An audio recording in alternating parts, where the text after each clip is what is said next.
오늘 함께 나누실 하나님 말씀은 로마서 말씀입니다. 1장 8절로 15절까지의 말씀, 로마 교회에 필요한 복음, 이런 제목으로 오늘 로마서 5번째 말씀 함께 나누기 원합니다. 저희는 지난 시간에 사도 바울이 로마서를 쓰면서 1절부터 7절까지 서론 부분, 로마서의 그 편지의 서원 부분에 관해서 살펴봤습니다. 특별히 지난 시간에는 우리가 어떤 존재로 부름을 받았는가, 로마의 성도들이 어떤 존재인가라는 정체성에 관한 부분을 저희가 살펴봤습니다. 그리스도의 것으로 부르심을 받은, 하나님의 사랑을 입은, 그 성도로 부르심을 받은 선택과 또 그 은혜에 대해서, 그 은혜가 있는 자의 평강에 관한 말씀을 살펴봤습니다.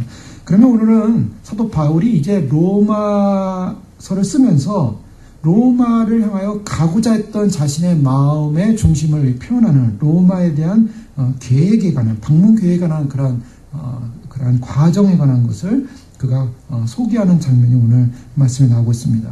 그가 로마에 굉장히 가고 싶어 했습니다. 로마에 가서 복음을 전하지 못했지만, 그러나 이미 로마에는 복음을 받은 사람들이 교회가 형성되어 있었고, 그 교회가 형성된 교회로서 끝난 것이 아니라 오늘 이 8절에 보면은 그들이 믿음이 굉장히 소문이 난 상태였습니다.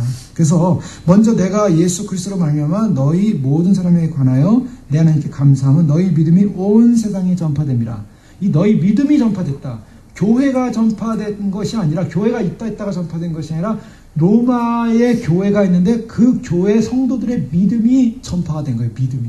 그래서 그 믿음이 전파된 그 모습을 보면서 바울은 굉장히 기뻐했고, 더 나아가서 그 소식을 들으니까 바울은 더 로마 교회로 가고 싶었다는 것입니다. 로마 교회에 가고 싶은 그 마음의 열정이 가득했다는 거예요. 그 이유가 11절에 나옵니다. 그 내용이, 내가 너희 보기를 간절히 원하는 것을, 이 간절히 원하는 것이 로마 교회 성도들을 보기 원하는 거예요. 어떠한 신령한 은사를 너희에게 나누어 주어 너희를 견고하게 하려니라. 근데 그 목적, 방문하고자 하는 목적, 보고자 하는 목적이 뭔가?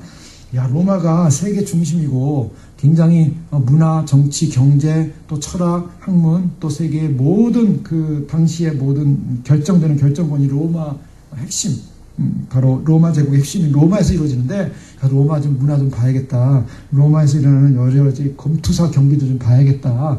또 로마에 있는 많은 문화를 좀 내가 누려봐야겠다가 아니죠. 로마에 가고 싶은 간절한 이유는 다른 것이 아니라 바울에 있어서는 무엇이냐면 신령한 은사를 너에게 나눠주고 싶다라는 것입니다. 그럼 신령한 은사에 관한 부분을 얘기할 때 사람들이 그 신령한 은사니까 뭔가 바울이 좀 뭔가 성령의 은사를 막 나눠줄 수 있는 사람인가 보다, 그렇게 생각할 수도 있습니다. 그러나 그런 개념이 아니죠. 원래 바울에 있어서 이 은사 개념은 고린도전서로 가면 바울이 은사받은 고린도 교회가 얼마나 엉망이었고 얼마나 어린아이고 저급한가를 비난하고 혼내줍니다.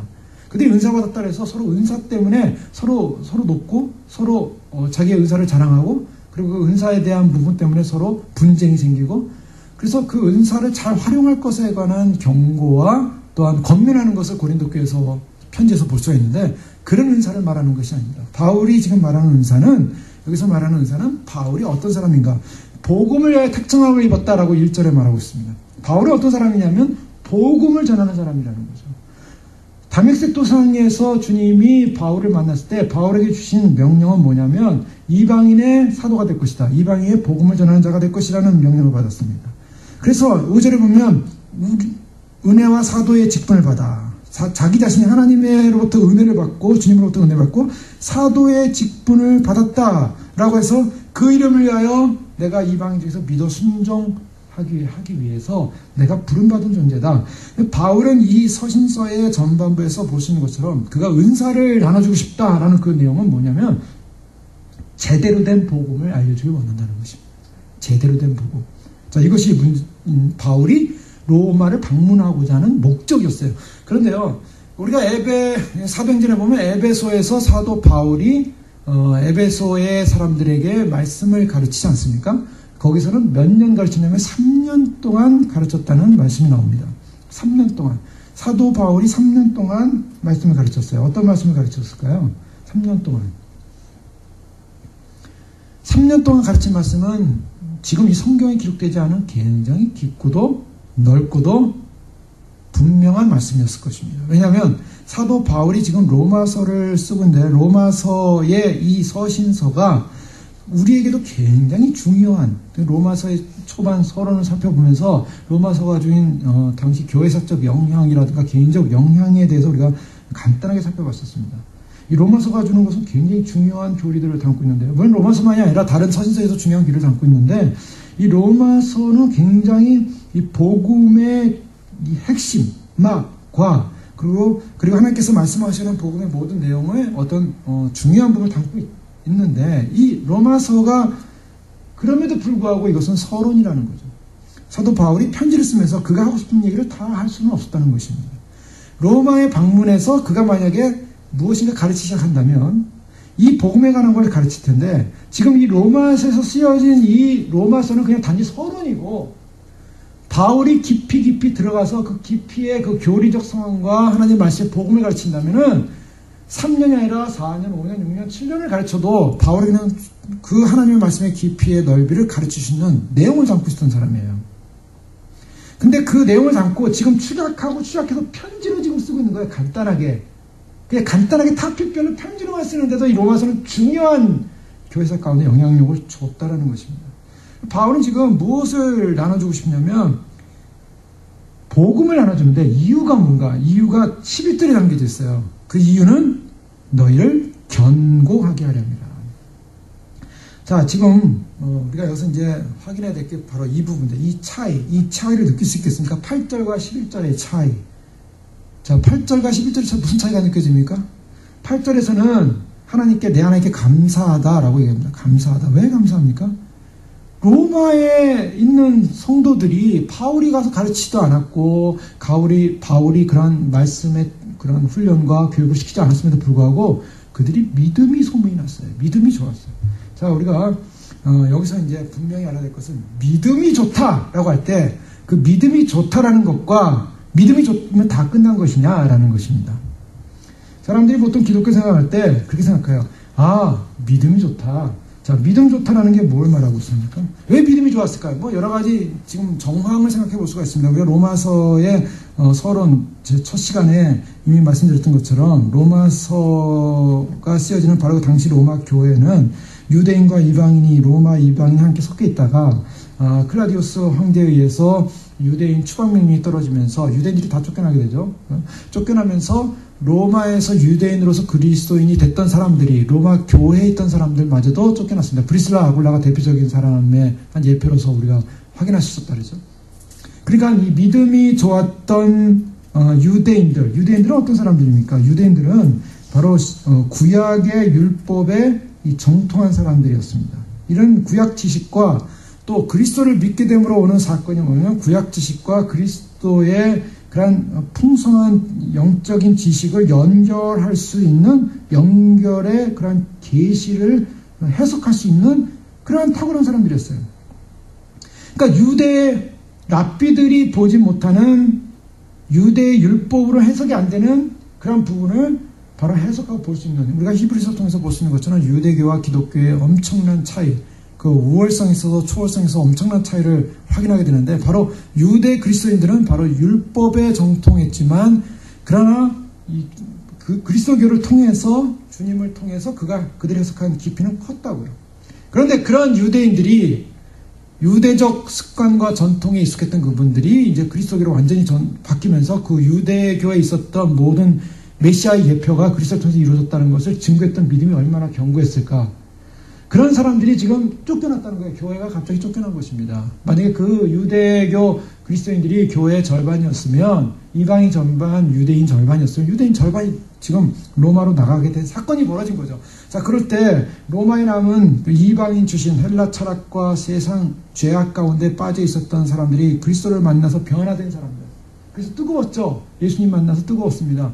근데 변화는 됐어요. 그 변화된 사람들의 특징은 뭐냐면, 그 이정 특징은 18절부터 쭉 죄의 목록이 나오지 않습니까? 어떤 사람들이었는가? 그들은 하나님을 모르는 사람이요, 하나님을 배역한 사람이요, 죄 가운데 사람들이요.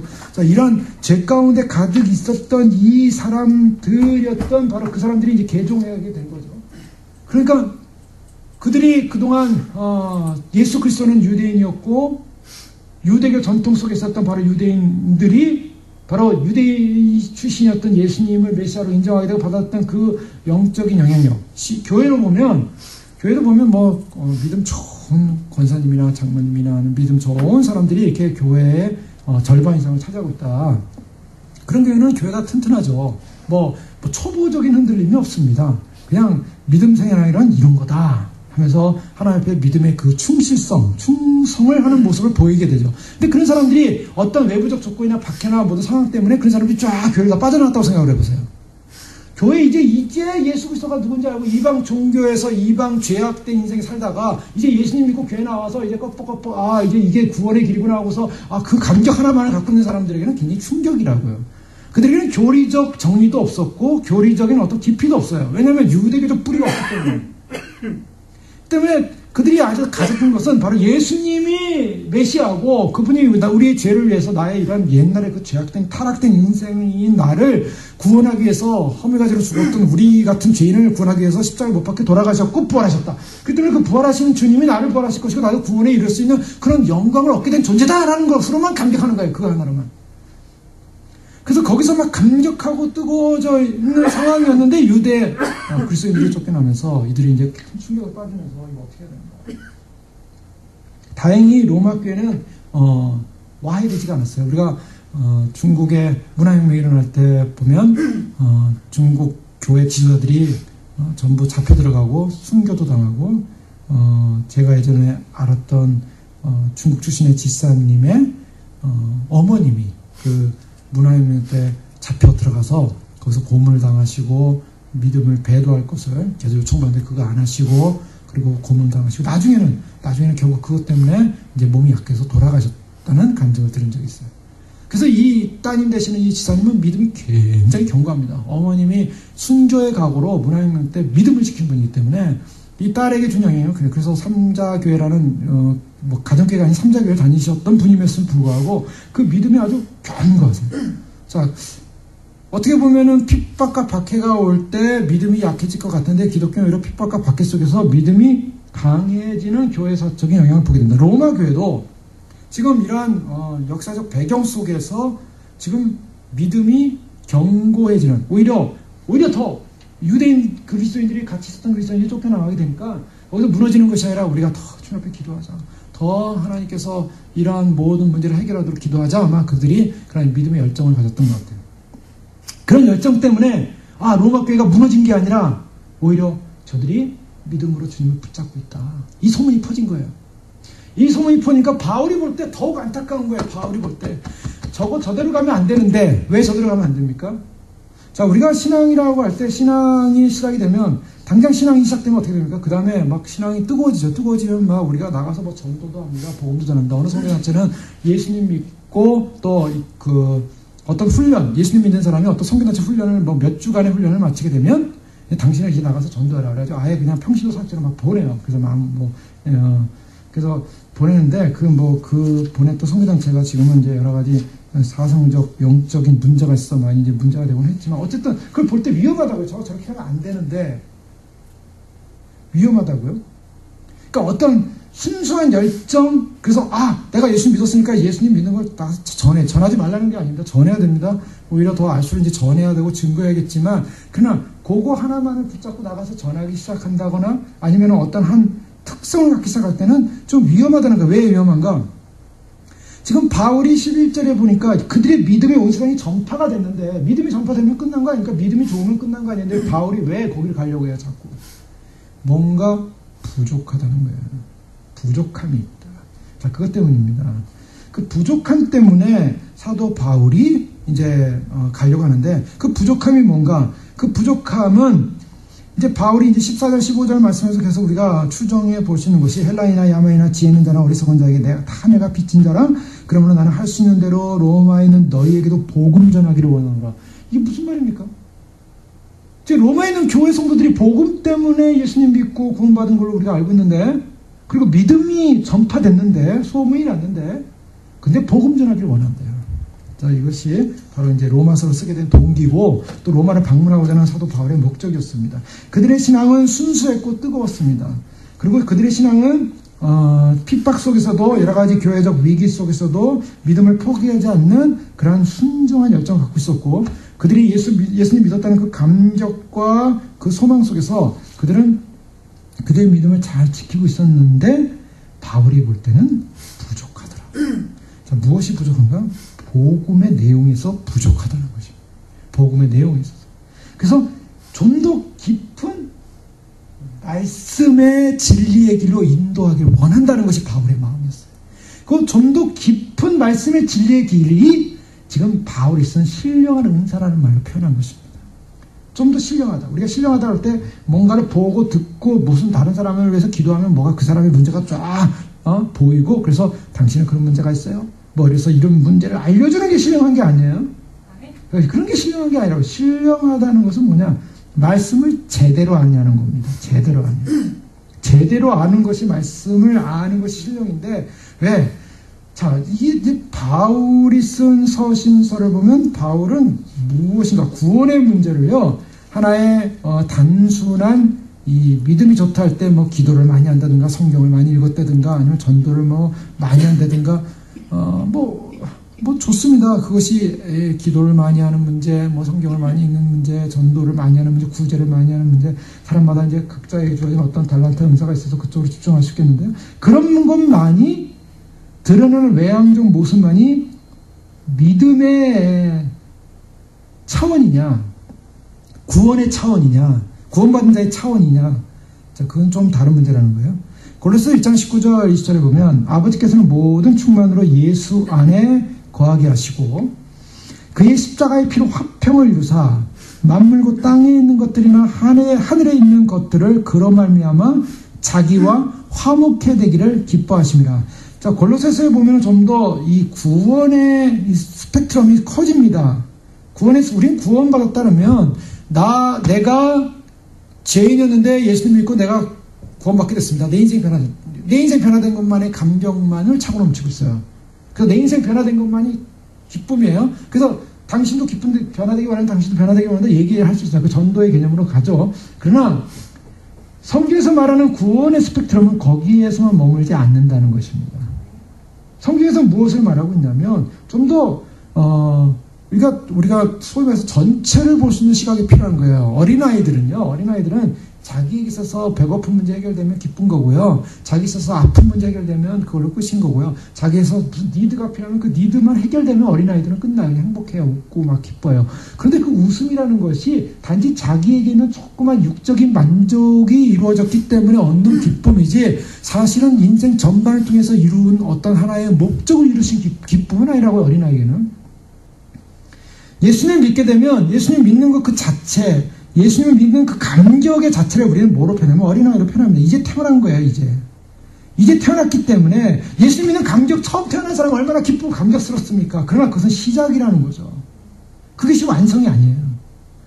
때문에 사도 바울이 로마 교회를 볼 때 이들은 지금 시작한 교회고 완성되지 않은 교회고, 완성되지 않았기 때문에 결핍이 있다는 것, 부족함이 있다는 것입니다. 그래서 그 완성과 그 부족함을 채우고자 하는 바울의 복음적 설명이 필요하다는 거예요. 그 복음적 설명이 로마서 전체예요, 사실은. 그 복음적 설명이 로마서에 담겨져 있는 모든 내용들을 담고 있고, 그것은 어떤 면에서는 바울이 가서 전하고자 하는 그런 모든 가르침의 서론밖에 안 된다는 거예요. 그만큼 배워야 될 게 많다는 것입니다. 바울이 볼 때 로마서의 기본조차도 지금 알지 못하는 이 로마 교회 성도들을 향하여 가르치기 원하고 그것을 양극히 원한다는 거죠. 자, 그럼 뭐냐? 구원이라는 것은 땅에 있는 것들이나 하늘에 있는 것들을 그로 말미암아 자기와 화목하게 되기를. 땅과 하늘이 예수 그리스도만 하여 화목된대요. 무슨 표현입니까? 이 땅과 하늘의 개념을 여러 상징적 개념으로 볼 수도 있겠죠.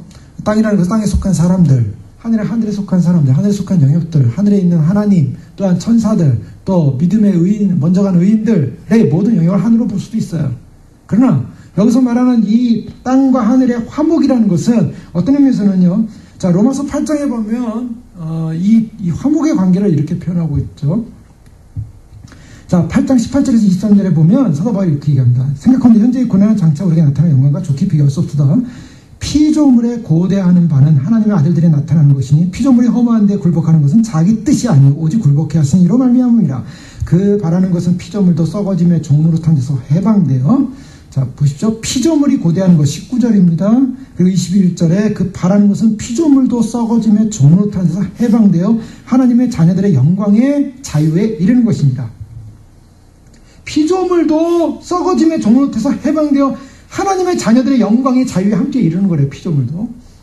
22절은 피조물이 다 이제까지 함께 탄식하며 함께 고통하는 것을 우리가 안 하니 이뿐 아니라 또한 우리 곧 성령의 처음 익은 열매를 받은 우리까지도 속으로 탄식하여 양자될 것 곧 우리 몸의 구속을 기다리느니라. 자 보십시오. 여기서 지금 사도 바울이 좀 더 크게 보죠. 구원을 어떻게, 구속을 어떻게 보냐. 우리의 몸이 구속될 영광스러운 구원의 날, 우리의 몸만이 아니라 또한 영역을 말하고 있죠. 또 한 게 뭡니까? 피조 세계를 말하고 있어요. 피조물. 자, 구원이라는 것이 결국 무엇인가? 개인적 구원의 차원에서 더 나가서 구원이라는 것은 결국 세상이 온전한 하나님의 통치체계 안에 회복되는 걸 말하고 있습니다.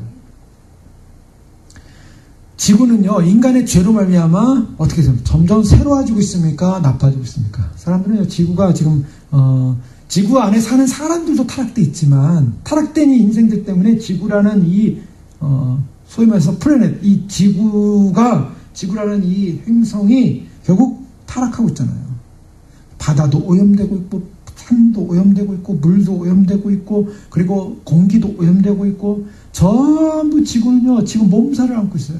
그래서 지구 안에 일어나는 모든 지구 과학자들이 이 지구는 계속 이러대로 가면은 우리는 이 인류가 계속 살 수는 없는 그런 지경으로 간다. 그런 지구의 운명의 마지막에 와 있다. 뭐 이렇게 얘기하는 게 뭐냐? 인간의 타락만이 아니라 이 세상의 피조 세계 자체도 그 탄식하고 있는 이유가 뭐냐면 타락된 완성되지 못한 피조계를 말하고 있어요. 자, 우리가 시편에 보면 하늘에 있는 해가 하나님을 찬양하고 달이 하나님을 찬양하고 우주가 하나님을 찬양하고 별들이 하나님을 찬양합니다. 별들의 이름을 다 지으셨다고 성경 말하고 있어요. 이 피조 세계는 우리가 알 수 없는 세계, 하나님의 세계는요. 우리가 볼 때 우리 인간들만 구원하실 것이다. 이렇게 생각할 수 있는데 인간들만이 아니죠. 이 피조물 자체가 전부 다 구속받을 날을 기다리고 있다는 거죠. 회복될 날. 그러니까 우리가 생각하는 바로 이 구원의 수준이라는 것은 또 높아요. 하나님의 생각은 더 높고요. 하나님의 계획은 더 높아요. 그래서 인간의 생각이 하나님의 수준에 이룰 수 없는데, 그러니까 성숙함이 필요하다는 것이고, 우리의 삶의 전체 속에 하나님의 사람으로 어떻게 성숙할 것인가. 성경의 요구는요, 에베소 3장 13절 이하의 말씀에 보면, 그러므로 너에게 구하노니 너희를 위한 나의 여러 환난에 대하여 낙심하지 말라. 이는 너희의 영광이니라. 이러므로 내가 하늘과 땅에 있는 각 족속에게 이름을 주신 아버지 앞에 무릎을 꿇고 비노니 그 영광의 풍성을 따라 그의 성령으로 말미암아 너희 속사람을 능력으로 강건하게 하시며 믿음으로 말미암아 그리스도께서 너희 마음에 계시게 하시고 너희가 사랑 가운데서 뿌리가 박히고 터가 굳어져서 능히 모든 성도와 함께 지식에 넘치는 그리스도의 사랑을 알아. 넓이와 깊이와 높이와 길이가 어떠함을 깨달아. 하나님의 모든 충만하신 것으로 너에게 충만하게 하시기를 원하노라. 하나님의 충만하신 것으로 충만하게 원하노라. 자, 우리가 단지 예수님 믿고 구원받았습니다. 기쁩니다. 그래서 우리가 어떤 액션을 해야 됩니다. 어떤 것을 해야 됩니다. 전도를 강조하는 선교단체는 전도를 해야 됩니다. 또 어떠한 봉사를 하는 어떤 봉사단체는 그리스도인이면 이런 삶을 살아야 됩니다. 그래서 삶의 어떤 내용들을 말하고 있지만 그것이 믿음이냐라고 할 때 믿음이라는 단계가 그 정도 수준이 아니라 시작이고 우리 예수님 믿고 구원받았다는 건 시작이고 점점점 깊이, 넓이, 높이, 길이가 하나님의 모든 충만하심을 충만하게 되는 것까지 성숙하기를 원한다는 거예요. 에베소 1장 17절에도 동일하게 말합니다. 우리 주 예수 그리스도의 하나님 곧 영광의 아버지께서 지혜와 계시의 정신을 너에게 주사 하나님을 알게 하시고. 여러분, 하나님을 얼마나 아는가? 하나님을 어떻게 알고 있습니까? 하나님을 알게 하시고 하나님을 아는데 하나님은 단지 이 하나님이다. 내가 알고 있는 하나님은 하나. 어떤 사람은 사랑의 하나님만 알 거예요. 어떤 사람은 나를 위해 돌아가신 하나님만 알 거예요. 어떤 사람은 나를 위해 부활하는 하나님만 알 거예요. 어떤 사람은 재림하신 하나님만 알면 참 감사하겠어요. 그렇게 아는 사람이 별로 없어요, 또. 부활, 십자가 부활까지는 알아요. 재림은 또 모른다고요? 자, 어떤 사람은 하나님을 알 때 어디까지 알 거예요? 어디까지? 자, 하나님을 아는데요. 너희 마음의 눈을 밝히사 그의 부르심의 소망이 무엇이며 성도 안에서 그 기업의 영광의 풍성이 무엇이며 하나님 어떻게 알래요? 요만큼 알래요? 요 부분만 알래요? 요것만 알래요? 이것만 알래요? 하나님을 좀 그 하나님께서 주실 기업의 풍성이 무엇이며 그 부르심의 소망이 무엇이며 부르심의 소망이 뭔가 우리를 왜 우리를 살리셨는가 그 영광스러운 소망은요 사실 이 땅 가운데 있지 않아요. 하나님의 나라, 기업, 그 기업이 어디 있습니까? 기업은요 이 땅에 없어요. 사람들이 뭐 예수님 믿으면 이 땅에서 뭐 잘 되고 이 땅에서 뭐 성공하고 그러니까 요즘 오늘날 문제 뭡니까? 교회에서 소위 말해서 이 인간의 육을 작동시키는 조작을 하죠. 사람들이 특히 목회자들이 그런 걸 많이 시작을 했습니다. 뭐냐면 소위 말해서 교회가 필요한 것이 뭡니까? 본질적으로 진리입니다. 진리의 말씀이 필요해요. 그런데 사람들은 뭘 원하냐면 진리보다는 재미를 원해요.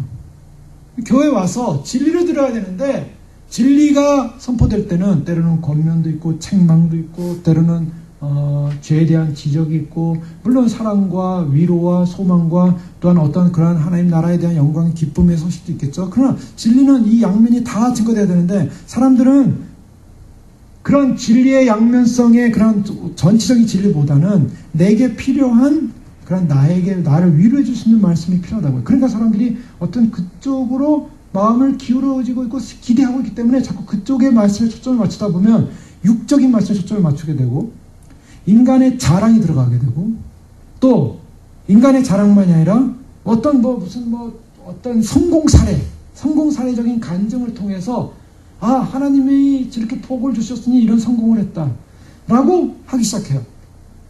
그러니까 그런 육적인 것에 충동이 일어나는 사람들은 뭐냐면 그거 잘못된 건데 저거 잘못된 건데라고 나와야 되는데 거기에 반응을 해서 좋아한다는 거예요. 은혜를 받았습니다.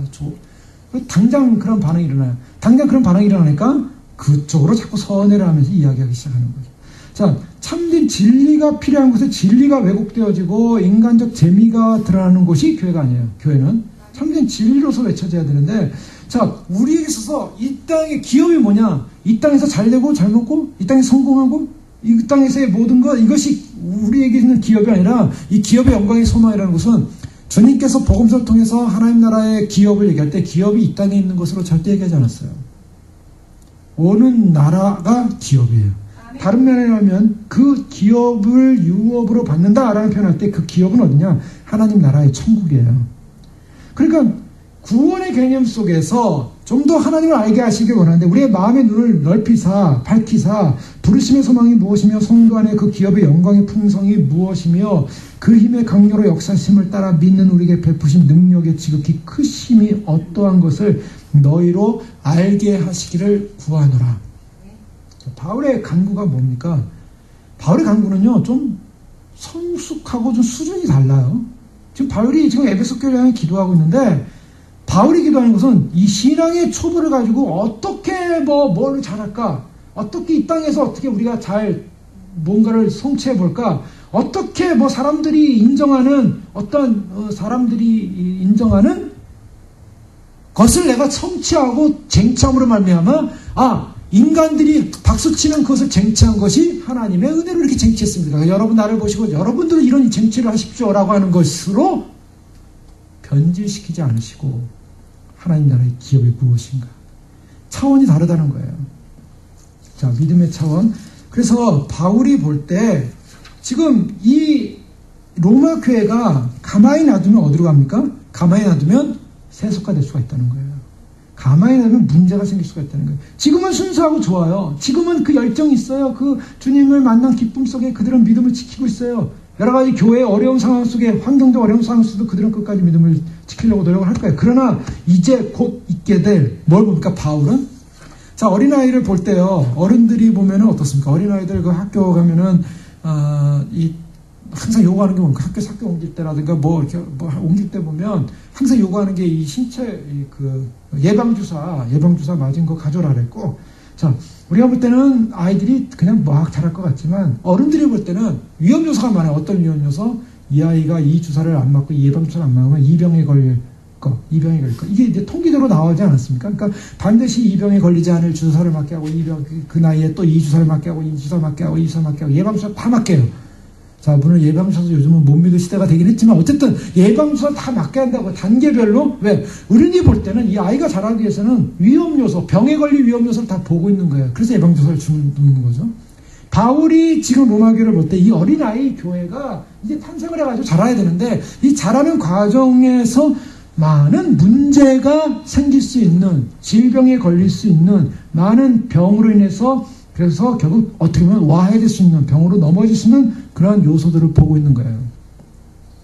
그런 요소를 보기 때문에 바울이 그들에게 예방주사를 놓고 제대로 성장하기 위해서 그들을 가르치고 양육할 필요가 있다는 거죠. 자, 이 말씀을 충분히 이해하실 거라고 믿습니다. 11절에 보면 내가 너희 보기를 간절히 원하는 것은 바울의 마음이 이제 느껴지죠. 어떤 신령한 은사를 너희에게 나누어 주어 너희를 견고하게 하려 함이라. 뭐 한다고요? 견고하게 하려 함이라.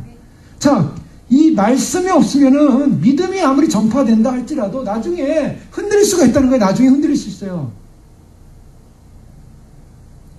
한국교회가 부흥이 일어나고 뭐 난리가 났습니다. 선교사에 이런 대부흥이 일어난 한국교회는 없었다. 80년대만 해도요. 이 한국교회의 꿈은 뭐냐면 각 교회들마다 선교사 한 명씩 파송해서 주파송을 해가지고요. 그래서 아프리카든 뭐 아시아든 일본이든 막 주파송을 해서 막 그래서 우리가 주님으로부터 받은 빚을 갚자. 그래가지고 막 선교운동이 막 일어나지 않습니까? 그래서 선교사를 막 파송하게 되고 총회별로 어떤 총회가 더 선교사를 많이 파송했냐, 뭐 장로교 합동 측이냐 통합 측이냐 막 서로 싸우면서 막 파송을 하는 거예요. 그리고 그래서 결국 이뤄낸 것은 80년대 90년대를 거쳐서 선교사적으로 볼 때 미국 다음으로 전 세계 교회들 가운데 선교사를 제일 파송 많이 한 나라. 미국이 만약에 1000명 파송했다면 한국은 100명도 파송 못했어요. 근데도 교회사적으로 보면 미국 다음으로 제일 파송을 많이 한 나라로 이제 인정을 받은 거예요. 이 기독교 2000년 역사 가운데 한국처럼 선교사의 뜨거운 열정과 변화가 일어났고 부흥이 일어났고 이렇게 교회가 부흥하고 많아지고 뭐 이런 거에 대해서 얼마나 박수를 많이 보는지 몰라요. 1980년대 70년대부터 80년대 빌리그램이 와가지고 막 전도 집회를 하면서 나는 찾았네 뭐 그러면서 막 그 어떤 역사가 일어났습니까? 막 교회들이 거기에 막 여의도 광장에 100만 명 이상이 모여서 요번에 뭐 교황이 왔을 때 100만 명이었대. 100만 명이 뭐예요? 100만 명 이상은 모였어요. 저도 그때 80년대 간 기억이 나는데 뭐 그냥 뭐 사람들이 뭐 그냥 다 은혜 받는 거예요. 그냥 그 분위기가 자체가 은혜예요. 메시지는 하나 기억 안 나고 하여간 그 분위기. 그래서 분위기의 은혜를 받고 돌아와서 야 내가 크리스찬으로서 이 한국교회의 위험을 보라. 이 한국교회가 이렇게 성장하고 있지 않냐. 그 사람들이 다 어디로 갔습니까? 어디로 가야 돼? 교회로 갑니다. 교회가 막 성장하기 시작해서 80년대 그 역사를 인해서 게다가 CCC라는 선교단체를 통해서 막 대학생들 3만 명, 4만 명이 막 몽산포니 뭐 이런 바닷가에 모여가지고 전부 막 수련하면서 인생을 겁니다. 이 삶을 헌신해요. 내 삶을 하나님께 드리겠습니다. 북한의 문이 열리면 내가 내 인생 가운데 젊은 가운데 1년을 하나님께 헌신함으로 말미암아 선교사로 나가겠습니다. 그래가지고 막 선교 헌신을 하고 순결 헌신을 하고 뭐 이러면서 막 부흥이 일어나면서 이 젊은이들 어디로 갑니까? 젊은이들이 교회로 가고 섬기고 막 보면서 한국교회가 부흥하기 시작했어요. 부흥했어요. 그래서 4천만 남한 인구 중에 1000만, 2천만, 3천만 만자 지금까지 뭐 1000만이네. 요즘은 또 죽어가지고 뭐 800만 더 줄어서 600만 점점 줄어들고 있는데 어쨌든 한국교회는 많이 불어나고 그래서 부의 상징이 됐어요. 이제 부의 상징. 한국교회가 점점 성도들이 많아지고 이런 선교 열정을 가지고 일어나다가 이제 나중에 어떻게 됩니까? 교회가 성도들이 많아지니까 이제 뭐하냐? 너무 좁으니까 뭐하니까 교회를 크게 지어야겠다 해서 교회 크게 짓기 운동이 이제 시작되는 거예요. 순복음교회부터 시작해서 저게 저렇게 해서 우리 교도 장자교도 아닌데 하나 져야지 하면서 저 역삼동에다가 또 돌로 된 엄청난 큰 교회 하나 졌죠. 충으로 시작되는 어떤 교회. 또 저쪽도 북에서 내려오신 목사님이 또 이쪽 통합조 대표로서 또 하나 졌지 않습니까? 그래서 영이라는 어떤 교회가 또 돌로 지고 그러니까 서로 막 이제 교회 크게 짓기 운동을 하면서 이제 성공의 모델, 교회의 성공의 모델, 이제 하나님께서 주신 이 축복의 성공의 모델이 뭐냐? 교회 크게 짓고 사람들 많이 모이는 곳이 돼버렸어요. 사람들 그래요. 부흥하니까, 그래, 저 부흥의 원인이 뭐냐? 저 부흥의 원인은 복음이고, 복음 앞에 헌신하고, 복음을 믿으니까 하나님이 복음을 주셔서 저렇게 교회들이 사람들이 모이기 시작했고, 모이는 거 봐라! 이것이 복음의 능력 아니냐? 그래서 그러니까 막 교회가 그걸 감당을 못하니까 이제 교회를 크게 짓고, 사람들이 많이 모이고, 그 소문을 듣고 모이고, 그래서 교회가 지금까지 오지 않았습니까? 이제 그 교회 내용이 뭐예요, 지금? 한국교회를 향하여 한국교회는 성공했습니다. 한국교회는 승리했습니다. 한국교회는 그래서 하나님의 영광과 빛을 발휘하고 있습니다. 라고 말하는 사람이 거의 없어요. 기독교 자체 내에서도 없어요. 기독교 원로들도 없어요. 한국교회는 망했다 그럽니다. 망했다. 왜요? 복음에서 벗어났어요. 한국교회 거짓된 복음. 자, 지금 이 로마교회가요, 로마교회 어떤 위험에 처할 것이냐면, 이제 영지주의 위험에 처할 겁니다. 당시에 사로잡고 있었던 영지주의 사상이라는 것은 뭐냐면, 이 소위 말해서 육과 영을 부인하는 이원론적 사상을 통해서, 소위 말해서 죄를 허용하는 사상이에요. 그래서 지금 사도 바울이 쓰는 편지, 서신서들의 내용을 봐, 교회들 안에 들어온 영지주의를 어떤 영향을 주고 있는가. 그들이 아주 간악하게 들어와가지고요, 예수를 믿어도 죄는 져도 상관없다. 죄와 상관이 없다. 구원받을 수 있다. 하나님께서 우리를 영적으로 구원하기 때문에 구원에 문제가 없다. 이렇게 돌아오니까 죄를 막 짓기 시작해도 상관이 없는 거예요. 그러니까 이 사람들이요, 이 죄에 대한 개념이 없으니까 고린도 교회에서도 뭐 근친상간이 일어나도 그걸 처벌을 못하고, 무슨 문제가 일어나도 못하고, 이 영지주의 문제가 계속 들어오니까 이 요한계시록에 나타나는 예수님께서 교회를 책망하는 것 가운데 이 죄 문제를 제대로 다루지 않은 교회에 대한 책망을 계속하고 있지 않습니까? 사도 바울이 그래서요, 로마서 1장 초반부터 죄의 문제를 다루게, 인간이 어떤 죄인인가, 죄 문제를 지적하기 시작해요. 그 다음에 로마서 6장, 7장, 8장을 거쳐서 죄 문제를 지적한다고요. 죄에 대한 인간의 실존.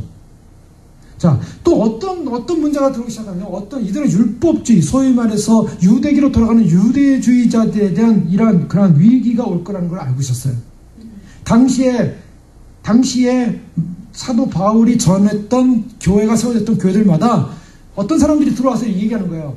야, 너네가 믿는 거 맞아. 예수 그리스도 믿어 구원 받아. 그런데 한 가지가 빠졌어. 뭐가 한 가지 빠진 줄 알아? 할례를 받아야 돼. 할례를 받아야지 확실한 그 선택 백성이지. 니네가 예수님 믿는 거 아니면 좀 부족해. 할례를 받아야 돼. 할례 받으라면 상관이 없지만 받아야 돼. 그러니까 사도 바울이 뭐라고 하니까, 야, 할례를 받아나 안 받으나 아무 문제 없다. 그러나 할례가 너희를 구원하는 것도 아니고 할례가 믿는 자의 표정도 아니다. 그런 거짓 복음을 전하는데, 할례 받는 것이 뭐 굉장한 무슨 기독교를 위반하는 어떤 문제라고 생각이 되겠습니까? 오늘날 기독교에서 주님 오심을 잘 맞이하고 우리가 신부로 되기 위해서는 우리가 안식일을 지켜야 되고, 우리가 음식도 가려 먹어야 되고, 가려 먹으면 되는 거죠. 가려 먹어요. 근데 그게 과연 우리가 예수를 믿고 구원을 받는다는데 무슨 어떠한 행위적 의의 근거가 된다는 신학이 딱 들어오는 순간 복음이 무너지는 거예요. 그런 복음을 전하는 거짓자들, 바울이요, 그걸 예민하게 얘기해요. 왜 이렇게 발끈하세요, 바울님? 그냥 할례 하면 되는 거, 할례 안 받으면 그거 굉장한 거 아니에요. 복음이 무너지는 거예요. 복음이 무너지는 사건. 그래서 그런 문제들, 소위 말해서 이제 이 로마 교회가 형성이 됐는데, 이 순수한 교회가 제대로 말씀의 교리적 체계를 갖추지 못하면 이러한 이단 세력에 의해서 오염될 수밖에 없기 때문에, 오늘날 교회들마다 들어온 수많은 이단 세력들, 신사도 운동주의자들, 우리도 모르게 한국교회에 깊이 들어와 있잖아요. 저희도 모르고 불었던 찬양들, 저희가 모르고 불었던 집회들, 나중에 알고 보니까 전부 다 빈야드에서 온 신사도 운동자들이 시작한 운동들이었어요. 처음에 몰랐어요, 잘. 나중에 보니까 그게 뿌리가 그거더라는 거예요. 이야, 이거 잘못 알았구나.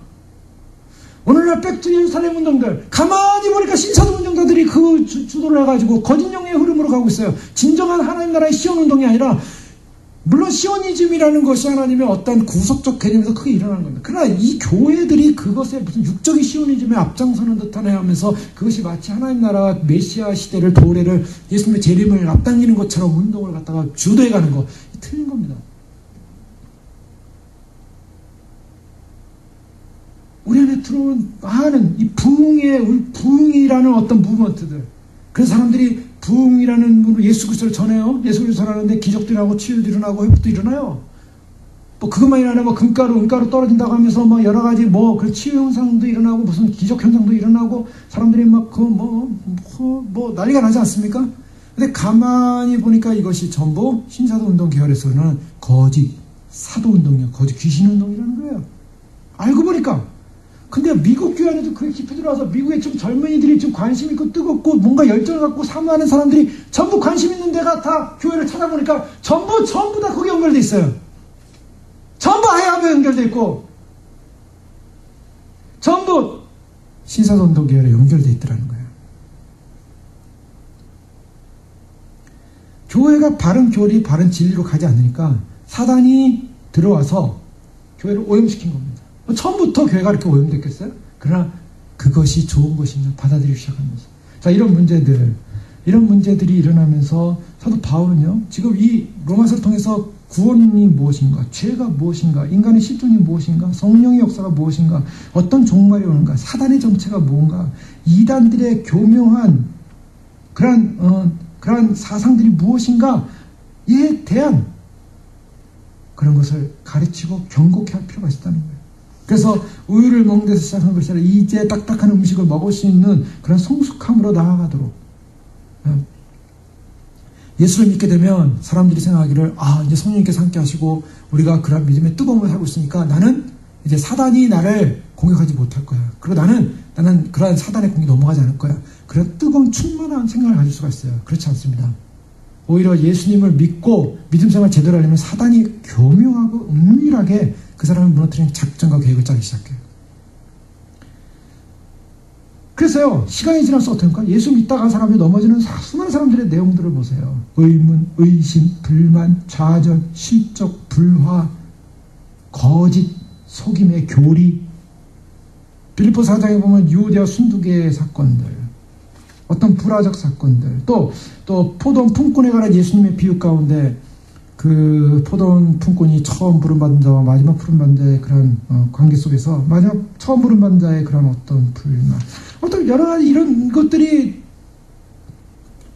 점점 사단이 예수님을 믿고 따르는 교회와 백성들과 신앙이 처음 뜨거울 땐 좋았죠. 그러나 시간이 지나면서 결국 사단이 심어놓는 여러 가지 은밀한 계획들과 속임의 교리들에 넘어갈 수 있는 그런 이단적 그런 사상들이 공격할 수 있기 때문에 그것을 방어케 하기 위해서 고린도서 3장 1절 2절 보면 사도 바울은 고린도 교회 형제들아 내가 신령한 자들을 대한 것 같이 너에게 말할 수 없었어.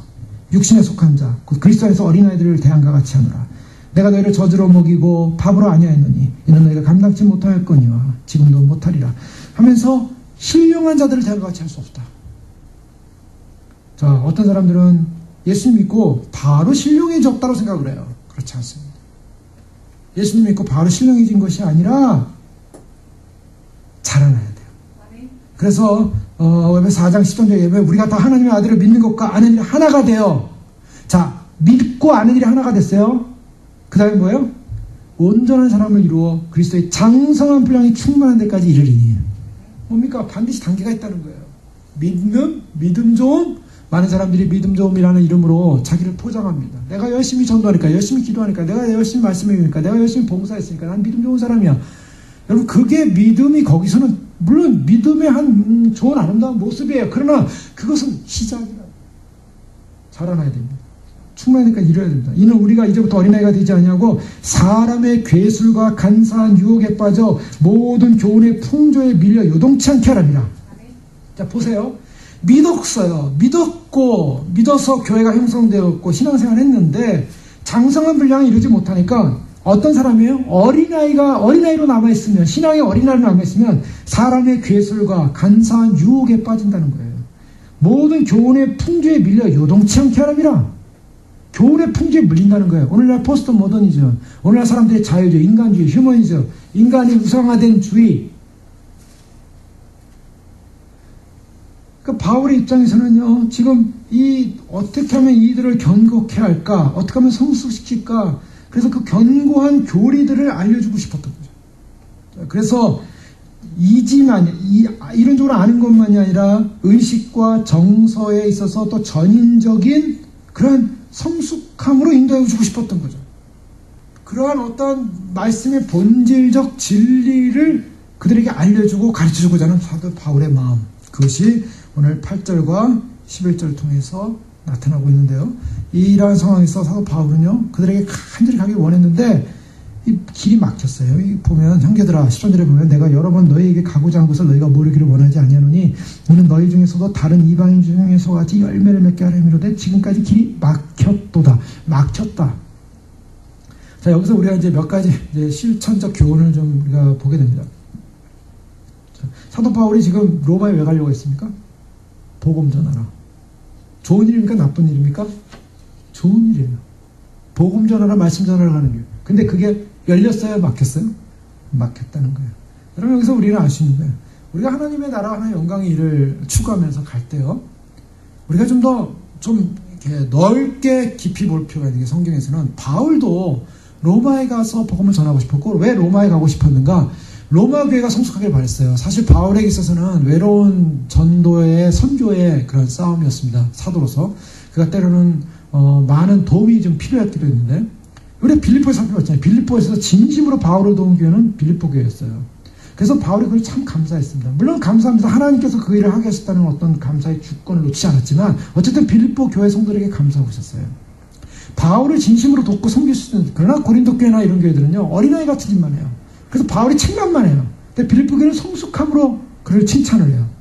근데 바울이 지금 무슨 생각을 하고 있었냐면, 점점점 아시아를 선교하다가 그 다음에 어디로 가고 싶었냐면 나중에 이제 스페인으로 가고 싶었어요. 스페인이 바울이 볼 때 땅끝으로 본 거예요. 그래서 바울의 마음속에 뭐가 있었냐면, 자신이 복음을 전함으로 말미암아 스페인에 가서 땅끝에 가서 복음을 전하게 되면 주님이 오실 것이다. 바울은 잠정적으로 그렇게 해석을 하고 있었던 거죠. 그래서 서바나로 가기를 원했다 라고 그가 나중에 로마서 후반에 그런 얘기를 해요. 서바나로 가는데 중요한 게 뭐냐면, 가서 복음을 할 때 그냥 가서 전할 수가 있습니까? 그러니까 로마 교회가 아무래도 도심지에 있는 교회니까 튼튼하게 자리를 잡고 성숙해서, 그래서 로마 교회가 소면서 선교에 도움이 되는 발판이 되는 교회가 되길 원했어요. 그런 의미에서 성숙함이 또 원했어요. 그가 전략적으로도. 그래서 빨리 가서 로마 교회를 성숙시키고 싶었는데 길이 막혔다는 거예요. 이것은 바울에 있어서 참으로 내가 하나님의 일과 하나님 나라와 하나님의 사역을 위해서, 이 일을 위해서 서바나까지 가기 위해서 로마 교회가 필요한데, 하나님께서 이 일을 위해서 나를 좀 후원해 주셔야만 해야 되지 않았습니까? 라고 생각하시는 부분이에요. 그런데 사도 바울이 지금 뭐라고 말하냐면, 사도 바울의 인생 가운데는 여러 가지 막히는 일이 있어요. 고린도후서 1장 8절에 보면, 형제들아, 우리가 아시아에서 당한 환난을 너희가 알지 못하기를 원치 않으니 힘에 지나도록 심한 고생을 받아 살 소망까지 끊어지고, 바울에서 이 여러 가지 장애 요소를 발견하는데, 장애 요소가 뭐냐면 환난으로 인한 고생으로 인한 살 소망이 끊어지는 장애였어요. 복음을 전하는 사도 바울에 있어도 바울에게 있어서 살 소망이 끊어졌다. 이게 믿어집니까? 근데 환경적으로 살 소망이 끊어질 정도의 고생을 했다는 거예요. 바울마저도. 그래서 데살로니가전서 2장 18절에 보면, 그러므로 나 바울은 한 번 두 번 너에게 가고자 했으나 사단이 우리를 막았도다. 데살로니가 교회를 향해 또 가려고 하는데 사단이 이번엔 막네요. 사단이 방해를 한 것 같아요. 또 사도행전 16장 6절에 7절에 보면요, 성령이 아시아에서 말씀을 전하지 못하게 하시거늘. 누가 말씀 못 전하게 합니까? 이번엔 성령이 못하게 하세요. 이게 지금 보세요. 이게 지금 바울은 지금 이걸 하고 싶어요. 말씀을 아시아에서 전하고 싶어요. 근데 성령이 못하게 하고, 데살로니가는 사단이 막고, 또 고린도 교회는 너무나 힘들고 환란이 많고 힘들어서 살 소망까지 힘조차도 없는 거예요. 그래서 부르기아 갈라디아로 땅을 다녀가 무시아 비르로 비두기아로 가고자 애쓰되 예수의 영이 허락지 않냐는지라. 사도행전에 보면 예수님이 허락지 않은 경우가 있었어요. 허락지 않고 금지당하고 또 제어당하고, 이 말씀을 전하는 이 일에 왜 이런 일이 일어날까? 그때 바울은 어떻게 했습니까? 항변하고 쟁변하고 불만을 품고, 하나님 이래도 되는 겁니까? 이러지 않았죠. 그런 길에서 하나님 어떤 길을 가야만 합니까? 여러분, 이거는 우리에게도 굉장히 중요한 교훈입니다. 저희가 주님의 오심을 소망하고 이 땅 가운데 이제 복음이 증거되어지고 예수님의 구원과 이 복음의 소식, 그리고 이제 주님께서 오셔서 마지막 복음을 완성하셔서 다시 오셔서 이루실 영광의 복음 증거하고 있습니다. 근데 그것을 소망하며 기다리는데 어떻게 보면 우리가 좀 기대할 때, 우리가 정말 뜨거울 때, 우리가 정말 사모할 때 주님이 오시면 얼마나 좋겠어요? 근데 그렇지 않은 경우도 있잖아요. 인내로서 가야 됐다. 이 시점이고 또 앞으로도 그런 인내가 얼마까지 필요할지 모르겠지만 어쨌든 그 길을 가야 됩니다. 자, 이럴 때 어떤 모습을 향하니까 에이 이거 계속 기도해보고 소망해보고 소용없는 길이야. 이게 아니죠. 바울은 복음을 전하는데 복음이 막혔다 해서 이거 소용없는 길이야 라고 하지 않았어요. 계속 그것을 왜 기도하고 그것을 소망하고 자 그래서 어떻게 됩니까? 나중에 아시아와 비두니아로 가길 원했는데 장애가 있어요. 바다가 막고 있었고요. 유럽으로 하나님께서 그를 인도하기 원했어요. 그래서 마게도니아의 사람이 꿈에 나타나서 환상 가운데 나를 도우라 라는 것을 보게 되고 아시아가 아닌 유럽 쪽으로 마게도니아 쪽으로 방향을 틀게 되고 그리고 그는 로마로 가길 그렇게 원했는데요. 로마로 가긴 가죠. 어떻게 갔습니까? 사도 바울은 선교하러 서바나 스페인을 선교하러 가기 위해서 들리는 로마가 아니라 예루살렘에 가서 이 바울을 죽이고자 하는 그냥 그 유대인들의 그 결사대 때문에 난리가 났어요. 그래가지고 바울 때문에 사람들이 폭동이 일어나니까 그 당시에 총독했던 사람이 바울을 잡고서 이 문제를 해결하려다가 바울이 자신의 신변을 위협을 느끼고 나는 로마인이다. 로마이니까 나는 보호를 받아야 된다. 그러니까 총독이 보호하기 시작하죠. 그래서 보호는 받아요. 근데 문제는 뭐냐면 나는 아무런 유대인들에게 잘못한 것이 없다. 나는 잘못한 거 나는 로마인으로서 나의 결백을 가이사에게 호소한다. 이 말을 했어요. 이것 때문에 이제 문제가 생긴 거예요. 그냥 거기서 나는 로마인이니까 날 보호해 주십시오 하면 총독이 보호하고 내보냈을 텐데 나는 가이사에게 호소한다. 가이사에게 나는 재판을 받겠다라는 그런 의미. 가이사가 나를 보호할 거다. 가이사로부터 나를 평가받을 거다. 그래? 너가 가이사의 이름으로 시저의 이름으로 네가 송사받고 결정받기를 원한다면 그러면 가이사에게 가라. 그래서 로마로 호송이 일어난 거예요. 결국 로마로 갑니다. 갔는데 뭐로 갔습니까? 복음 전하러 간 것이 아니라 죄수로 들어가요. 가는 과정도 쉽지가 않습니다. 배가 파선이 일어납니다. 죽을 뻔합니다. 또 섬에 불시착해서 거기서 막 뱀에 물려서 죽을 뻔하기도 하는데 하나님 살려주시죠. 자, 이 모든 것들 가만히 보세요. 그러나 로마서를 쓰고 바울은 로마로 가긴 갔어요. 아마 거기서 로마의 감옥에서 로마의 성도들을 아마 만났을 거예요. 그래서 그들에게 복음이 증거됐을 거예요. 바울의 복음이. 그런데요, 중요한 것은 하나님의 방식이 이런 방식이더라는 거예요. 로마로 그렇게 가길 원했던 바울이 로마로 가긴 하지만 이거는 완전히 다른 방법. 여러분 여기서 우리가 이것을 인정해야 돼요. 야고보서 4장 13절 이하에 보면 들으라 너희 중에 말하기를 오늘이라 내일이라 아무나 우리가 아무 도시에 가서 거기서 1년을 요하며 장사하여 일을 벌이라 하는 자들아 내일 일을 너희가 알지 못한도다. 너희 생명이 무엇이뇨 너희는 잠깐 보이다가 없어지는 안개니라. 너희가 도리어 말하기를 주의 뜻이면 우리가 살기도 하고 이것저것을 하리라 할 것이거늘 이제 너희가 허탈한 자랑을 자랑하니 이러한 자랑은 다 악한 것이라. 야고보 4장에 어떤 한 사람이 말하기를 오늘이나 내일이나 우리가 아무 데나 가서 내가 비즈니스 해가지고 1년 동안 비즈니스 해서 내가 거기서 이득을 보겠다라고 생각했는데 하나님 보실 때는 너희가 내일을 모른다. 자, 무슨 말입니까? 자기 세상적인 계획을 다 세우는 거예요. 내가 세상적인 이렇게 계획을 하고 이렇게 계획을 하고 이렇게 해서 계획을 해서 내가 이렇게 해가지고 이런 사람이 되고 이런 인생을 살아야지. 그래서 내가 이런 인생을 살아가지고 내가 이렇게 하나님 앞에 멋지게 드려질까 하면 좋겠지만 내가 나를 왜 얼마나 멋지게 살아줄까 라고 생각하는 거예요. 그 사람들이 얘기하는 거야. 나의 플랜은 이거다. 나의 플랜은 이거다. 어떤 사람들은 이제 만나기로 비즈니스 플랜 얘기하는 사람도 있을 거고 어떤 사람은 무슨 플랜 얘기하는 사람도 있을 거예요. 플랜. 주님이 뭐라고 단정하냐면 야고보서는 너희가 허탄한 자랑을 자랑한대요. 그 플랜이 다 허탄하다는 거예요. 왜? 내일 일을 너희 모른다. 자, 물론 그렇다고 해서 계획을 하지 말라는 개념이 아니지. 이 개념 잘 보셔야 됩니다. 우리가 계획을 할 때 하나님의 뜻 안에서 내가 가겠습니다. 하나님 뜻 안에서 가겠습니다. 그리고 그런 계획의 스텝을 받는 거죠. 그런데 우리가 하나님의 뜻은 전혀 상관없이 내가 계획을 세워놨어요. 내 인생 내가 계획을 세워놨어요. 그러니까 하나님께서 이 허탄한 자랑을 자랑하니 이러한 자랑은 다 뭐게? 악한 것이라. 왜요? 하나님의 손 안에 있다는 주권적 인식이 없다는 거예요. 인간의 계획. 여러분 가만히 생각해 보세요.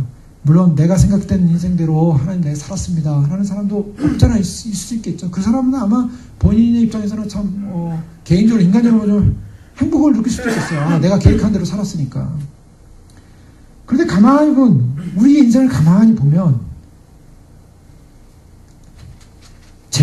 저를 가만히 봐도요, 제가 생각했던 인생을 전혀 살지 않는 것 같아요.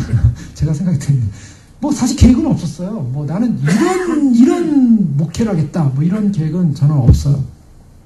이런 굉장한 교회를 짓겠다. 굉장한 선교를 하겠다. 뭘 하겠다. 이거보다는 주님의 뜻에 순종하겠습니다의 계획으로 왔는데, 지금도 그렇게 가고 있어요. 그러나, 이것이 정말 한 스트레스 때 그렇게 온 거예요. 한 스트레스 때. 어떤 계획과 목표를 잡았으면은, 그것을 향해서 지향했을 겁니다. 그래서 그것을 지금도 지향할 거예요. 만약 공부라는 걸 딱 잡았다고 생각해보세요. 공부라는 계획.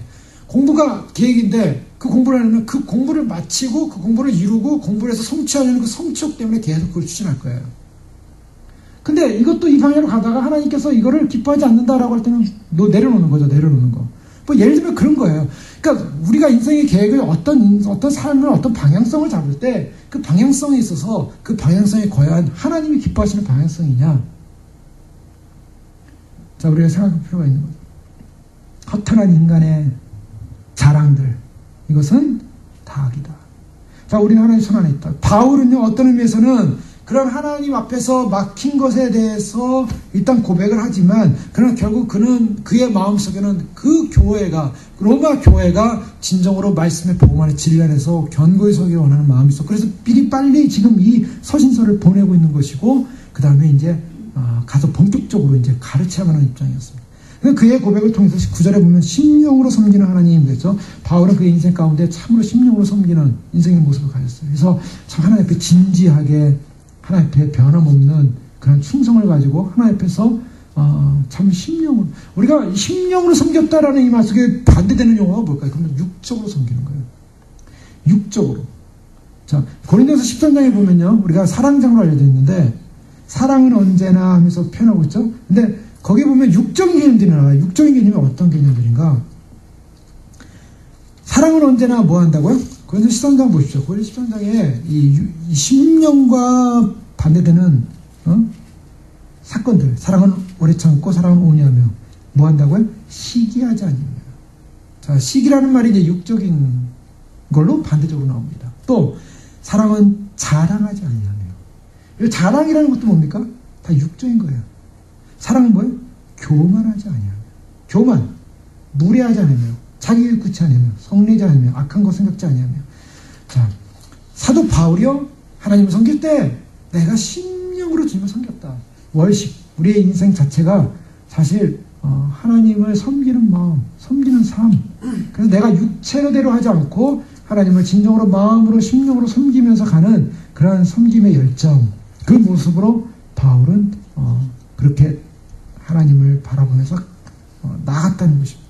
자, 결국 바울은 오늘 로마서 방문 계획을 그가 이야기하면서 방문의 본질적 목적인 그들로 하여금 교리적 성숙함과 그리고 복음의 풍만함, 충만함, 그리고 복음의 안정성.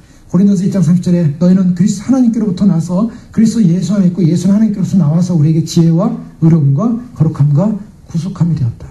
예수 그리스도를 말미암아 지혜, 의로움, 거룩함, 구속함의 성숙함으로 자랄 것을 말하고 있어요. 그래서 완전한 자로 세워지는 것, 완전한 자로 성숙하는 것, 하나님의 뜻 전체 안에서 성숙되어지는 것.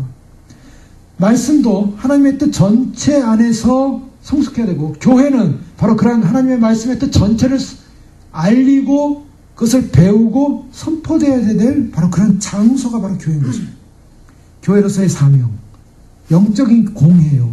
하나님의 복음의 리밋 외에는 없는 것이에요. 오늘 이러한 하나님을 섬기는 과정 속에 어떤 내용을 섬기냐면 9절에 내가 그의 아들의 복음 안에서 내 심령으로 섬겼다. 복음 안에서. 교회는 그리스도의 복음 안에서, 말씀의 복음 안에서, 진리의 복음 안에서 섬겨져야 하는 것.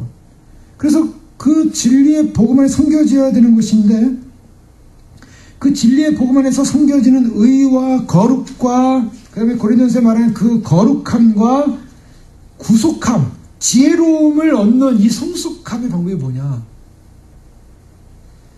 예수님께서요, 요한복음 17장에 우리가 대산 기도, 예수님의 마지막 제자들을 위한 기도, 자신을 위한 기도 앞에 예수님이 하신 말씀이 있죠. 이런 기도합니다. 아버지여 진리로 저희를 거룩하게 하옵소서. 거룩하면 어디로부터 시작되냐? 진리로 시작된다는 것입니다. 진리가 무엇입니까? 진리는 물론 예수 그리스도예요. 그럼 성경을 하는 지식과 내용입니다. 교리입니다. 그것을 감춘 것을 드러내고 그 말씀들을 세분화하고 깨닫고 아는 것. 그것을 알아야 돼요. 알고 노력하고. 베드로후서 3장에 보면요. 종말에 관한 얘기를 베드로가 하나님 나라에 관한 이야기를 설명을 합니다. 그러면서요. 말세에 조롱하는 자들이 와서 자기의 정욕을 따라 행하여 주의 강림하신다는 약속이 어딨냐고 세상이 옛날부터 지금까지 그냥 있으니까 앞으로도 계속 있을 것이다. 예수 모신다는 거 없다. 뭐 이런 식으로 조롱한다는 거예요. 그런데 하나님께서 하늘과 땅 동일한 말씀으로 불사르게 보하십니다. 나중에 불사를 것이다. 그리고 하나님께서 그날이 주의 날이 도둑같이 오리니 그날에 하늘에 큰 소리가 떠나고 물질이 뜨거운 불에 풀어지고 땅과 그 중에 모든 일이 드러나리로다. 뭐 이런 종말론적인 얘기를 해요. 베드로후서 3장. 이 베드로후서 3장 우리가 자주 묵상하면 참 좋은데요. 그러면서 베드로는 이런 얘기예요. 하나님의 날에 임하기를 바라보고 간절히 사모하라. 그날에는 하늘이 불에 타서 풀어지고 물질이 뜨거운 불에 녹아지는 하나님 날이 임하기를 간절히. 이 베드로는 뭔가 봤어요. 하나님 날이 임한대요. 그리고 그날이 임하기를 간절히 사모하래요. 사모하라. 자, 오늘날 사람들이 왜 잘못됐느냐? 성경을 한 파트로만 강조해서 보면 안 되고 성경 전체로 봐야 되죠. 그 전체를 보는 가운데 최종적 구속의 완성이 뭐냐? 결국 베드로는 하나님 나라의 임하기를 간절히 바라고 베드로가 쓴 딱 두 편지의 이 성경, 베드로 전서, 베드로, 물론 다른 편지도 많이 썼겠지만 정경으로 남아있는 이 편지의 두 번째 책의 마지막 장은 뭐예요? 종말이에요.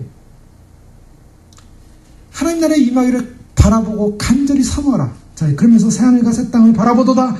구속의 완성이 새하늘과 새 땅이에요. 아까 말한 바울이 말한 피조물이 그렇게 고대하는 우리의 구원만이 아니라 새하늘과 새 땅마저도 회복되어지는 그 나라를 바라봐라. 그 다음에 뭐예요? 14절 말씀 보세요. 그러므로 사랑하는 자들아 너희가 이것을 바라보니 주 앞에서 점도 없고 흠도 없고 평강 가운데 나타나기를 힘쓰라. 또 우리 주의 오래 참으심이 구원이 될 줄로 여기라. 우리가 사랑하는 형제 바울도 그 받은 지혜대로 너희에게 이같이 썼고, 바울도 이 마지막 종말에 관한 얘기를 또 썼고, 또 모든 편지에서도 이런 일에 관하여 말했을 때 모든 편지에도 이런 일에 관하여 말해. 이런 일이 뭐야? 이 베드로후서 3장에 나오는 마지막 종말에 관한 일에 관하여 말하였는데 그 중에 알기 어려운 것이 덜어 있으니 무식한 자들과 굳세지 못한 자들이 다른 성경과 같이 그것도 억지로 풀다가 스스로 멸망했다. 그래서 억지로 풀지 못하고 무식한 자들을 위해서 지금 설명해 놓은 거예요. 사실은 베드로가. 종말이 온다. 사모해라. 갈망해라. 근데 어떤 사람들은 이런 종말적 사건을 억지로 푸는 거야. 억지로 풀다가 결국 제대로 된 지식이 없으면 뭐냐. 제대로 지식이 된 없으면 교리를 모르는 사람은요. 마치 나비가 이렇게 날아갔다 여기 앉았다가 저렇게 날아갔다 여기 앉았다. 바람이 휘 불면서 이렇게 날아갔다 이렇게 왔다 갔다 흔들리는 나비예요. 흔들리는 나비. 교리가 없으면. 나비는 예쁘잖아요. 예쁜데 이놈의 나비가 정착이 없어요. 제대로 된 길이, 루트가 없어요. 이래 날아갔다 저래 갔다는. 육적인 의지에 충동이 되고요. 교리와 체계가 무시되어지고 자기가 하고 싶은 대로 하고 간사한 계율과 교활한 계율에 언제나 요동할 수 있는 사람이에요. 진리 안에 세움을 받지 못해서요. 결국 룰이 없어요. 자, 우리가 신앙생활이라는 건 뭡니까? 뭐가 우리를 거룩하게 합니까? 진리가 우리를 거룩하게 합니다. 제대로 된 복음의 교리와 진리를 알 때 그것을 머리로만 하는 것이 아니라 정말 내 삶에 이 말씀대로 내가 살겠습니다라는 분명한 결정과 그 말씀대로 살 때 사도행전 2장 32절에 사도 바울은 이래요. 지금 내가 너희를 주와 및 은혜의 말씀께 부탁하노니 그 말씀이 너희를 능히 든든히 세우사 거룩하게 하심을 입은 모든 자 가운데 기업이 있게 하시리라. 말씀이 너희를 든든히 세우사 거룩하게 하심을 입은 모든 자에게. 그런 의미에서 우리에겐 진리가 필요한 겁니다. 진리는 말씀에 대한 분명한 지식과 교리, 로마서뿐만 아니라 다른 서신서에 필요한 나온 모든 말씀들을 우리가 이해해야 되고 그것을 굳세게 믿어야 되고 요동치 않아야 되고 그래서 이단과 오리를 분별할 수 있어야 되고 복음처럼 보이나 복음이 아닌 요동하는 그런 기만하는 것들을 우리가 판단할 수 있어야 되고, 말씀의 뿌리가 박혀서 터가 굳어져서 믿음에 굳세져서 결국 장성한 구원의 분량에 이르는 그런 사람들이 되어야 한다는 것이죠. 장성한 구원의 분량, 온전한 구원의 분량. 그러기 위해서 우리가 이 말씀에 대해서 깊이 이해하고 깨닫고 나가야 되는데, 아까 말씀드린 것처럼 사람들은 진리를 기뻐하잖아요. 진리를 기뻐하지 않고요, 재미있는 것을 기뻐해요. 재미있는 거. 그러니까 말씀이 강단에서 오염되기 시작했고, 또 그렇게 타협하기 시작함으로 말미암아 하나님의 말씀이 결국에는 진리의 온전한 그러한 모습에까지 이루지 못하기 때문에, 그동안 한국교회가 해왔던 모든 일들 가운데 이 모든 것들이 사실은 영적인 위기로 다가온 것이지, 부메랑이 돼서. 오늘 저희가 하는 길은 주님의 말씀의 교리 앞에 어떻게 우리가 그 말씀의 교리를 견고히 붙잡고 흔들리지 않고, 바울이 전해주고자 했던, 그래서 그들을 견고하게 세워줘야 했던 복음의 핵심, 이 복음의 핵심을 부여잡고 우리도 남은 생애의 남은 시간 주님 안에서 견고한 구원의 완성에 이르는, 성숙함에 이르는 그런 신앙으로 성장되기를 주의 이름으로 축원합니다. 기도하겠습니다. 이 장이 그럴 때 그렇습니다. 우리에게도 필요합니다. 복음은 우리에게도 필요하고, 여전히 복음은 우리에게도 견고하게 자리 잡아 주님, 우리가 알고 있는 이 믿음의 확신 속에 견고하게 흔들리지 않는 신앙의 성숙함과 온전한 구원의 완성, 개인의 구원만이 아닌 정말 주님의 다시 오심으로 이루실 영광스러운 새하늘과 새 땅에 온 피족의 구원의 완성을 향해 달려가게 하시고, 그래서 또한 이와 같은 구원의 완성이 증거되어지고 전파되어지고 알려지고, 그 성숙한 참된 진리의 빛 안에서 정말로 참된 교회로서 주님 오실 때까지 믿음 안에서 견고히 세워져 나가는 이런 교회로 축복하시고, 믿음으로 축복하시고, 저희들을 사용하시고 인도하여 주시옵소서. 말씀의 진리로 경고케 하시지만 찬양합니다. 성령 하나님 은혜 베푸시고, 성령 하나님 능력을 베푸시고, 그래서 주님께서 그렇게 우리로 하여금 만드시고 완성시키고자 할 때 그런 성숙한 믿음의 장성한 분량의 믿음의 사람들로, 그런 신부들로, 거룩함에 이르는 신부들로 저희를 축복하여 주시옵소서. 함께 기도하겠습니다. 할렐루야. 아버지 하나님 감사합니다. 이 시간 저에게 말씀하시고, 아버지 하나님 참으로 주님, 우리가 거룩한 존재로 세움받게 하여 진리 위에 세워지길 원합니다. 진리가 왜곡되어지고 사라진 시대에 와 있습니다. 아버지 하나님 참으로 주님, 많은 교회들이 참으로 주님 그런 세속적 가치관의 성장과 저 부흥과 아버지 하나님, 그래서 그것을 위해서 참으로 축복을 받고 그런 만족을 해서 세속적 만족을 해서 세상의 가치관의 만족을 위해서 이 땅에 참된 만족을 위해서 추구했던 모든 가치관이 정말 그것이 얼마나 허탄한 것입니다.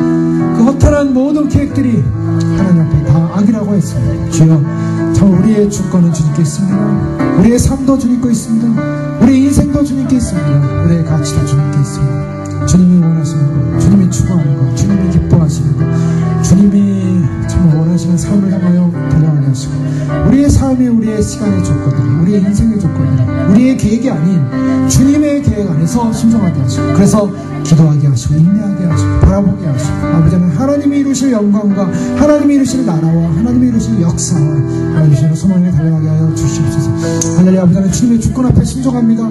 주님의 주권 앞에 감사합니다. 주님, 마지막까지 정말로 주님 오시는 영광의 날까지 든든한 믿음의 반석에 서러지게 하시고, 흔들리지 않게 하시고, 그 복음의 진리 안에 서게 하시고, 성숙하게 하시고, 자라나게 하시고, 그래서 하나님 이 시대 가운데 일어날 놀라운 하나님의 마지막 아버지의 구원의 역사를 맛볼 수 있는 그런 생명의 역사를 저에게 주어주시옵소서. 아버지, 이 진리를 알 때 아버지 우리 안에 진정한 감정과 기쁨과 감격의 소망이 넘쳐나게 하시고, 주여 참으로 그것을 아는 것이 얼마나 위대한 영광인가, 주님의 진리의 계시를 깨달아 알고 하시고, 참으로 그것을 보게 하시고, 그것을 세부적으로 알 뿐만 아니라 그것을 깨달아서 주님의 나라와 주의 영광을 위하여 아버지 하나님 참된 빚진 자로서의 삶을 살아갈 수 있도록 주여 저희를 이끌어 주시옵소서. 주님 도와주시옵소서. 할렐루야. 아버지 하나님 감사합니다. 할렐루야. 하나님 아버지, 믿음 하나면 다 된다고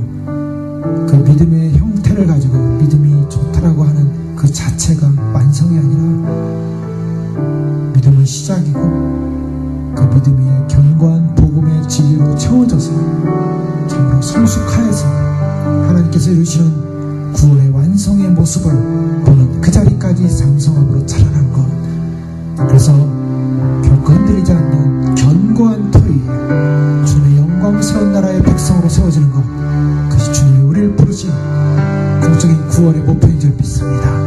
그것을 향하여 견고하게 하시고 성장하게 하시고 자라게 하시고 주의 말씀, 진리의 말씀 깨닫게 하시고 그 진리의 말씀으로 우리가 거룩해지게 하시고 그 진리의 말씀으로 견고해지게 하시고 세상에 거짓되고 잘못된 아버지 하나님 참으로 모순되어지고 그래서 또한 타락되어진 세상 앞에, 세상의 복음 앞에 참으로 참된 진리의 길 앞에 고민하며 믿음으로 성숙하며 순종해 갈 수 있는 그런 순종자들이 되어서 주님 오시는 날 장성한 믿음의 진리를 가진 주님을 아는 자의 모습으로 설 수 있도록 축복하여 주시옵소서.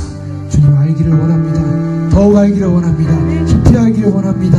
주님, 그래서 주님의 장성한 그 영광스러운 깊이, 길이, 넓이, 높이까지 자라 그의 주님의 영광스러운 그 풍성함에 이르는, 충만함에 이르는 그런 은혜를 더하여 주시옵소서. 교회를 축복하시고 저들의 삶을 축복하시고 삶의 과정과 내용 속에 축복하시고 하나님을 심령으로 섬기고 예배로 섬기고 아버지 진심으로 섬김을 원하며 주님의 진리에 도달하는 은혜를 더하여 주시옵소서. 증거하며 전파하며 선포하게 하시고 그래서 이 진리의 깊은 속에 함께하는 믿음의 백성들 또한 일으켜 주시고 하나님 주의 나라 영광을 위하여 함께 마지막 순간까지 승리함으로 걸어가는 견고한 교회로 축복하여 주시옵소서. 예수 그리스도의 이름으로 감사하며 기도 올려옵나이다.